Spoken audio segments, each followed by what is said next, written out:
Okay, so I want to get into the Panda stuff. First, how did you get involved with Panda? Like, did they contact you for to be a part of the team, or like what was that? What was that situation like? Well, during my times, when I was uh, when I was going to like events, I always seen David, and I used to always have a drink with David, Mhm. and I'll drink a lot sometimes, just because it's a fun vibe. And I always tell him like, bro, one day you're going to sign me. So I don't know for what game. He was like, maybe you should play Street Fighter. It's like, you know what? I don't like five, but I'll try my best. And I tried, and I told him I was like, I'm gonna find another way of you signing me. It's just not gonna be for Street Fighter. And like every year, I always tell him we meet up at the same spot. We go out to eat curry. We just shooting the shit. And I told him, I'm like, bro, one day you gonna sign me. Like I swear to you, can ask him if you ever run into him. I always came to him. I was like, bro, I want you guys to sign me. He was like, what are you gonna do? I was like, bro, I'm gonna be the best motherfucker in the world. Like, just sign me. You know what I mean? Like I was just talking to him. And he was like, yeah, but like we already have great players. And I'm like, yeah, have another great player. Like get me on board. Like I'm good, right? And then pandemic hit, and Grand Blues, I, Grand Blues going to be the game where I was going to hit him up and be like, yo, look, you know what I mean? But pandemic happened. So and pandemic happened right when I just moved. So Mm. I put a deposit in this one place and things like that. So I was like, damn, like I just kind of deposit everything I had right here. Okay, cool. So I'm like, all right, cool. I can just work on the side. Oh nah, everybody shut down. Oh, Mhm. all right, well, stream, hold me down.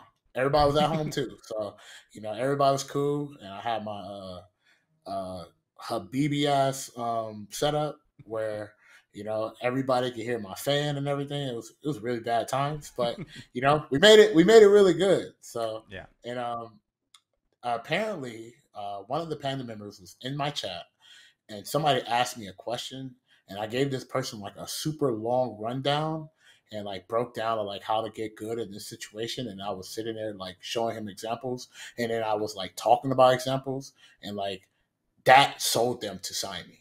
Oh yeah. And then they emailed me, I talked to Alan, and then yeah, glitter is gold, so here I am. Sick. And Awesome thing. what I thought was super interesting that Panda was doing that it felt like no other organization was doing at the time is they were really focusing on content, right? Like, did they like give you guys like the rundown of like how to create a channel and how to grow the channel, or was it something where like you already knew what you were doing? It's funny because I'm laughing about it because I remember when I came up in there having this one mindset, and they were just like, "Oh man, that's cute, but we have something even bigger for you." And they were just like, "What do you want?" I was like, "Yo, man, like I'm just letting you know, I'm going to be the best player in the scene, and I want to do a lot of great things, and this is the thing I want to do." And he was like, "Well, what if I have something bigger than that?"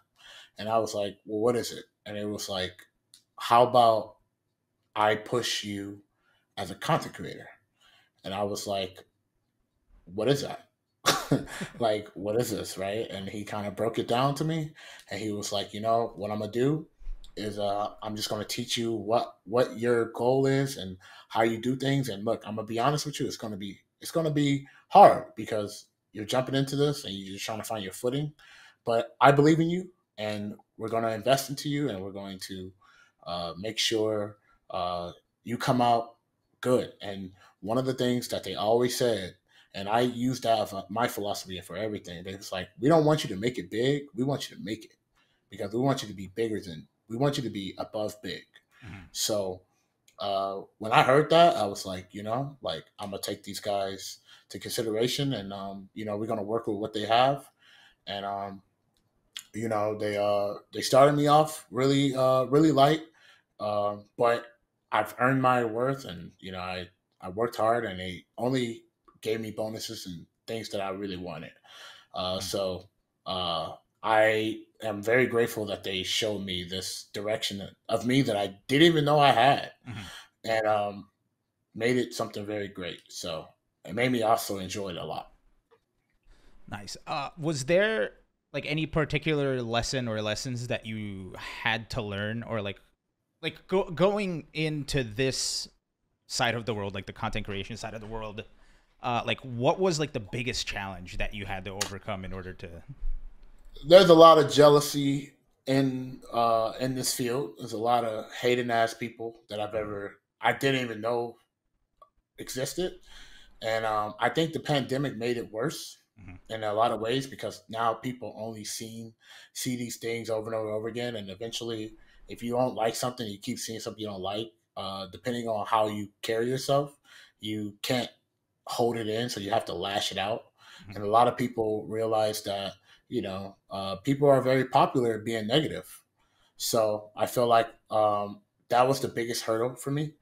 On top of learning how to structure myself in a lot of ways of like seeing a situation and trying to use that as an opportunity to do things. And now I'm more mature. I feel like now that uh, I see like creator opportunities when something happens, and I just try to make the best of it rather than just like ending it, right? Or just laughing it off and things like that. Mm-hmm.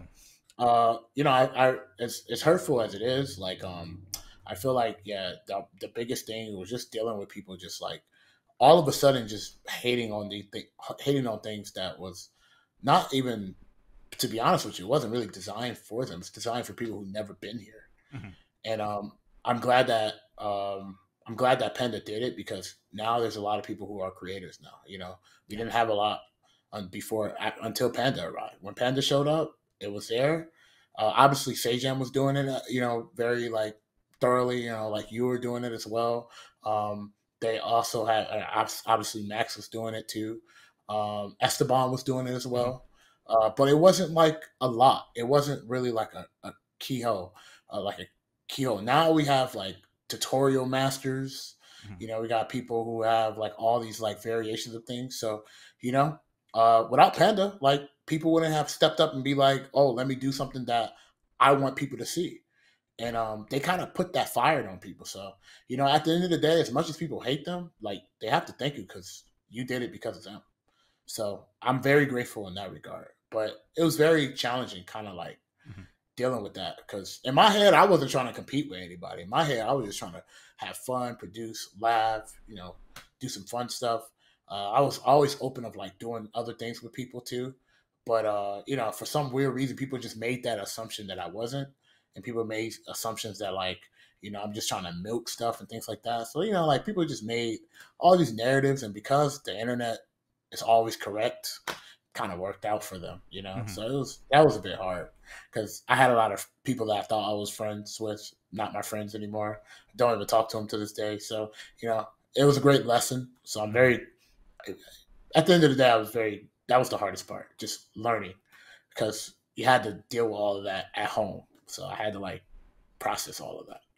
Yeah. Yeah. And under Panda, is there like a piece of content that you're like that you hold as like the proudest piece of content you made? Under Panda, I actually really love the Panda channel. Mm. I will say that all of that work that I did with the Panda channel was actually absolutely fun. Just because I get to just be myself and just clown and just do Mm-hmm. all that stuff, it felt really fun. And then everybody from Panda, most of the people were really funny. Outside of like some people on our team that have wild takes or like say crazy stuff on the internet. When it wasn't about that and it was just about fun things, they were really fun people to really Mm-hmm. work with. And I had a great time because we used to gather together. Like Panda would rent a random booth, and we would go there a day early just to do fun stuff at the booth. And we get to just vibe and just talk with the team. Like I was talking with all of my Smash players, and like we had a cool connection. You know what I mean? Mm-hmm. So it was really nice in that regard. So shout outs to Panda. Not only that it wasn't like it was a business, but it felt like under the business that we were all relatable in terms of like having fun and just doing cool stuff. So thank them for that. That was Yeah. the biggest thing that I really enjoyed. Oh, that's awesome.